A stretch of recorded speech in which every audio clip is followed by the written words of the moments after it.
राजा हरिश्चंद्र ने समस्त अयोध्या वासियों को लेकर स्वर्ग को चले गए।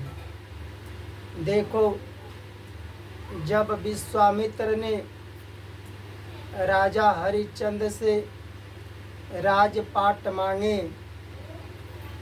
तब राजा हरिश्चंद्र ने खुशी से अपना जितना राजपाट था सभी खुशी से प्रेम से विश्वामित्र को दे दिए।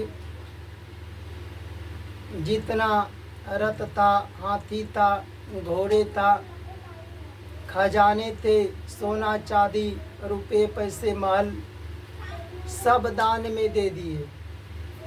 गांव नगर जितना था सब दान में दे दिए। और राजा हरिश्चंद्र अपने पुत्र को, स्त्री को लेकर जब राज्य छोड़कर जाने लगे, तब विश्वामित्र कहे कि देखो, हम राजसूय यज्ञ करने जा रहे हैं, उसमें आपको दक्षिणा देना होगा। अब इधर राजा हरिश्चंद्र तो राजपाट सब सोना चांदी सब कुछ दे दिए थे, उनके पास कुछ था ही नहीं। फिर भी राजा हरिश्चंद्र ने उनको वचन दे दिए कि देखो, हम 1 महीना में आपको दक्षिणा दे देंगे। और वचन देकर राजा हरिश्चंद्र अपने पुत्र को लेकर, अपनी पत्नी को लेकर और अपने स्वयं काशी चले गए, क्योंकि काशी राजा हरिश्चंद्र के राज्य से बाहर था। अब काशी जब गए तो अपने स्वयं बेचने का निश्चय कर लिए कि अपना बेचकर और दक्षिणा विश्वामित्र को देंगे। तब उनकी पत्नी सभ्या कही कि पहले हमको बेच दो, हमको बेचकर और उनको दक्षिणा दे दो। हम जहाँ जाएंगे दासी बनकर हम उनकी सेवा करेंगे, उनके दास बनकर के कहीं नौकरी करेंगे। तब राजा हरिश्चंद्र अपने पत्नी के कहने पर अपने पत्नी को और पुत्र को एक ब्राह्मण के यहाँ बेच दिए और अपने एक चंडाल के यहाँ बिक गए। और उस चंडाल के यहाँ बिक कर अब वह चंडाल ले जा कर के काशी में लगा दिए कि जितने मुर्दे आएंगे उस मुर्दे के कफन बटोरना और कर ले कर के मुर्दे को जलाना। वह चंडाल राजा हरिश्चंद्र को शमशान घाट पर लगा दिए। यहाँ पर कफन बिटोरना और कर ले कर के लाश को जलाना। राजा हरिश्चंद्र धर्म के अनुसार अपने स्वामी चंडाल की आज्ञा का पालन किए, कर्तव्य करते थे। एक दिन की बात है,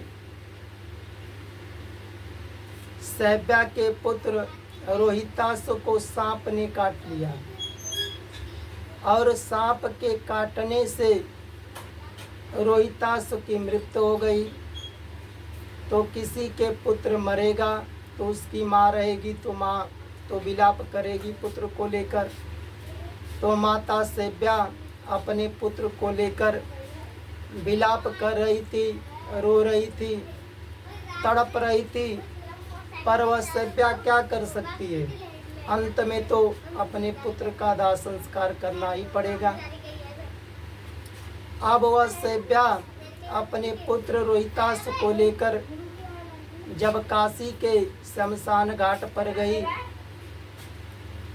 तो देखो, किसी के मुर्दे को कर लेकर ही लोग जलाते हैं, पर सभ्या के पास कुछ था ही नहीं। वो तो एक जाकर ब्राह्मण के यहाँ नौकरी करती थी, पर उसके पास कुछ था नहीं कि वह कर दे करके अपने पुत्र को लाश को जलवा सके। अब ले जाकर वहीं पर विलाप कर रही थी और वहीं पर राजा हरिश्चंद्र चंडाल के यहाँ बिक करके वहाँ पर लाश कर लेकर जलाते थे। पर सैब्या को यह बात पता नहीं था। पर जब वहाँ विलाप कर रही थी और वहीं पर राजा हरिश्चंद्र कफन भी तोड़ते थे, मुर्दा को जलाते थे, अपने पति को देखी फिर भी पहचान न सकी और विलाप कर रही थी, आज हमारा पति खुशी से राजपाट विश्वामित्र को दान दे दिए। फिर भी विश्वामित्र ने नहीं छोड़े, दक्षिणा मांगे। तो उस दक्षिणा को पूरा करने के लिए हम भी बिक गए, हमारे पुत्र बिक गए और अपने पति को देकर हम यहाँ नौकरी करने चले आए। हमारा पुत्र मर गया। न जाने अगर हमारे पति कहीं रहते तो अपने पुत्र का अंतिम संस्कार करते। जब नाम ध करके लेकर अपने पति का विलाप कर रही थी, उस समय राजा हरिश्चंद्र जब अपनी पत्नी की ओर देखे तो पहचान गए, ये तो हमारी पत्नी है, और अपने पुत्र को भी पहचान गए, ये तो हमारा पुत्र है पर मर चुका है। अब राजा हरिश्चंद्र अपने पुत्र के लाश के पास जाकर विलाप करने लगे, रोने लगे, चिल्लाने लगे। इधर पत्नी सैब्या अपने पति को पहचान गई और पहचान कर जो उसके अंदर शोक था पुत्र का, जो दुख कर रही थी अपने पुत्र के लेकर, अब शोक को हटाकर अपने पति को पहचान कर लिपट करके रोने लगी कि हम तो बिक गए, हमारे पुत्र बिक गए, तुमको दक्षिणा देकर धन देकर हम चले गए, पर यहाँ शमशान घाट पर आप कैसे आए। राजा हरिश्चंद्र अपने पत्नी की बात सुनकर पत्नी को सारा हाल बताने के बाद राजा हरिश्चंद्र चिता को सजाए और चिता सजाने के बाद अपने पुत्र को चिता पर रख दिए और पत्नी से कहे कि देखो, हम जब राज करते थे उस समय भी हम सत्य के अनुसार धर्म का पालन करते थे, जो वचन देते थे उसे पूरा करते थे, प्रजा भी हमारे धर्म का पालन करती थी। आज खुशी से विश्वामित्र को दान दे दिया, फिर भी कर मांगे तो उस कर को वचन दिए और वचन देकर अपने पत्नी को भी बेच दिए, पुत्र को बेच दिए और अपने चंडाल के यहाँ बिक करके हम इसी काशी शमशान पर धर्म के अनुसार उस चंडाल का कर्तव्य का पालन करते हैं। फिर भी हमारा पुत्र मर गया, तो जैसे हमारा पुत्र को मर गया उसका संस्कार करेंगे, चिता को जलाएंगे, उसी चिते पर जलकर हम भी अपने शरीर को त्याग देंगे। और तुमको बेच दिया हूँ एक ब्राह्मण के यहाँ, उनके यहाँ नौकरी करना, उनकी आज्ञा का पालन करना, चले जाओ।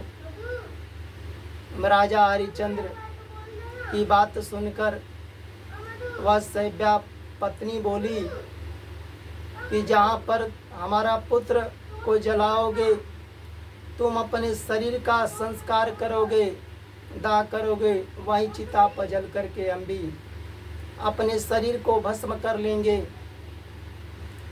राजा हरिश्चंद्र चिता सजाए और चिते पर अपने पुत्र को रखे और उस चिते पर अपने बैठ गए। उसी चिते पर उनकी पत्नी सेव्या भी बैठ गई। और देखो, उस समय भी, दुख के समय भी राजा हरिश्चंद्र अपने धर्म को नहीं छोड़े, भगवान की स्तुति करने लगे, वंदना प्रार्थना करने लगे। उसी समय देवराज इंद्र, जो देवताओं के राजा हैं, देवराज इंद्र आदि सहित बहुत से देवता धर्म को अगुआ बनाए, आगे किए और उस चिते के सामने उपस्थित हुए।